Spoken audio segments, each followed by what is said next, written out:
Well, we're officially halfway through the third season of the show, and this installment took us to Amsterdam, where it seemed as though even in a friendly match, AFC Richmond weren't able to pull a win together without Starman Zava. With an episode that was titled Sunflowers, this one took a step back from football and instead focused on all of the individuals and the personal demons that they were facing, and how many of them overcame them by the end, which could mean that a brighter future is in store for the team and the characters on a personal level. So with that, let's recap, break down, and explain all that there was to take away from this most recent episode. Here is Ted Lasso Season 3 Episode 6, Ending Explained. Just to let you know, this video will contain spoilers. This episode focused on all of the different issues that were split throughout many of the main characters. We had Rebecca and her sense of loneliness following her divorce with Rupert, Roy and the feelings of regret after realizing that Keeley could be with somebody else, Colin and the fact that he's basically leading two different lives, the team's disorganized state, and Ted and the feeling of chaotic unraveling with his panic attacks, him missing Henry, and him also missing being home. So there were a lot of different personal issues that got tackled this week. The episode started with the song Three Little Birds playing, where we saw Rebecca state that she hated it, but right at the end of the episode, we heard Rebecca singing it, along with the rest of the coach as they were heading back from Amsterdam. This is something which I think is an important thing. It's showing us that all will be fine for the team and the individuals. This trip was at the halfway point of the season, and I feel as though there's going to be time for the team to turn around the troubled position that they're in, and we're going to be seeing a lot of the characters addressing the demons that they've had throughout the entirety of the show so far. Let's break the video down by all of the main characters and their arcs. Rebecca. Rebecca had a really interesting feature in this episode, starting with one of her psychic predictions coming true. Well, half true.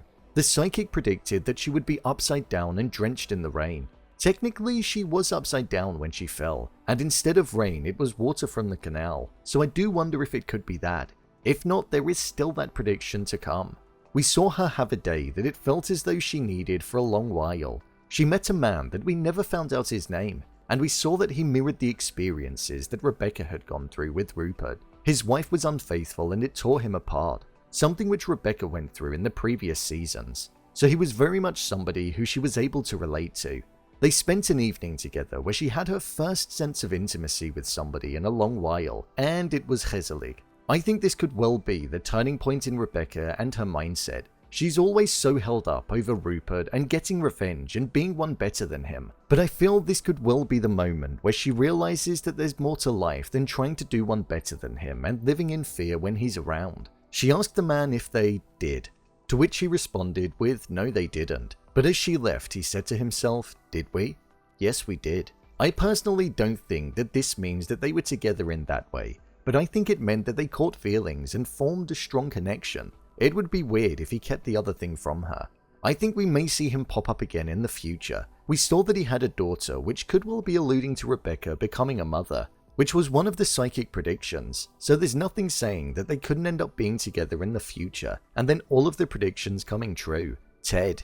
Ted probably had the least amount of screen time that he's had in an episode for a while, but when we did see him it was of great importance. This episode was one that again was focused around him feeling fed up with the mindset that he held, and that he almost wanted to go deeper within his mind and change it, hence why we saw him have some tea that Coach Bid got for him.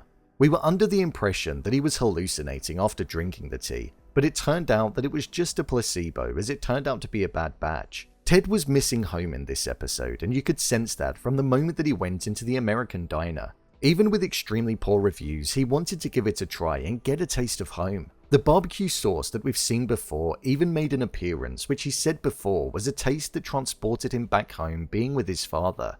We saw that he was on the verge of having a panic episode when he mentioned his father. His surroundings drew in, and the audio went slightly muffled, so it showed that his father is somebody that still weighs heavily on his mind. Prior to that in the gallery, the worker spoke to him and said, when you know what you're meant to be doing, you have to give it a try, something which tied into Ted knowing that he's meant to be a coach. He left his whole family behind, and even after all of these losses, he still wants to give it a try.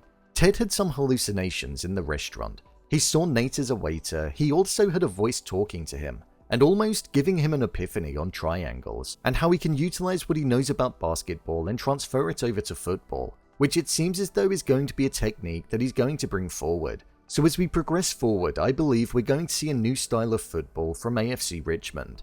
Roy and Jamie. Roy and Jamie's bond is something that's definitely growing stronger. The master quite literally became the apprentice in this episode. We saw Jamie being forced to train while everybody was out enjoying their night in Amsterdam, and the pair struck up a bond like no other. We saw that Roy had a lot of anger that was built up inside of him, and the source of that anger was because he believed that Keeley had a girlfriend, which we know is true following her being with Jack Danvers. Roy didn't know how to ride a bike, and we saw that Jamie was teaching him. I feel with him learning how to ride a bike, it could be a metaphor for being able to get over a hurdle which could be the regret that he feels towards breaking up with Keeley. I do wonder if they will end up getting back together or not. I did always want them to, but I feel I'd rather see Roy own his own mind, his decision, and look to build a new life. Colin and Trent.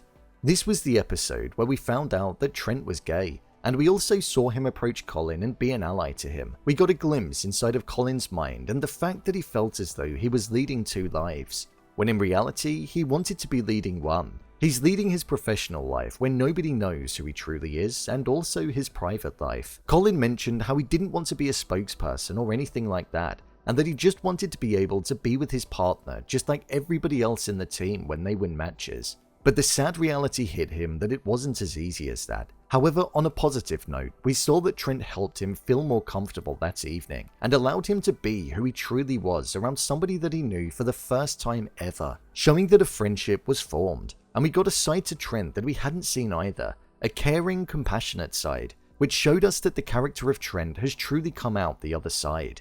Overall review. I thought this episode was a good one. It was a real feel-good one, despite focusing on internal demons and issues. It showed us that issues can be overcome and we can build towards a better future, which is what all of the characters were doing. The scenes with the team in the hotel bar not knowing what to do was extremely important too. Despite holding a lot of comic relief, it showed the disorganization that was present within the team.